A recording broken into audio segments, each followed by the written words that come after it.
अगर आयोग ने हमें संतुष्ट नहीं किया तो यहाँ पे धरने पे बैठेंगे।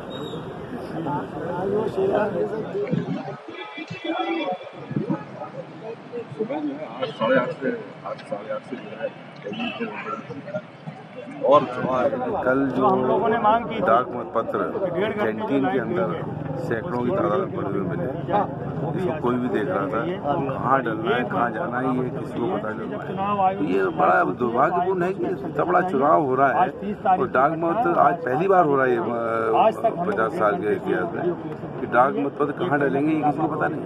वहाँ की हमने की कि उसके स्ट्रॉन्ग रूम के सामने बैठे कुल मिला के शंका के घेरे में, डर हमें कुछ नहीं है। कांग्रेस जीत रही है भोपाल में भी और मध्य प्रदेश में, सरकार बनाएंगे, पर इनकी जो बनी स्थिति है और जिस तरह से काम करते हैं हमेशा फ्रॉड काम, वो उस पर शंकास्पद है और हम चुनाव आयोग से हमारा निवेदन है कि इस पर क्लियर करें।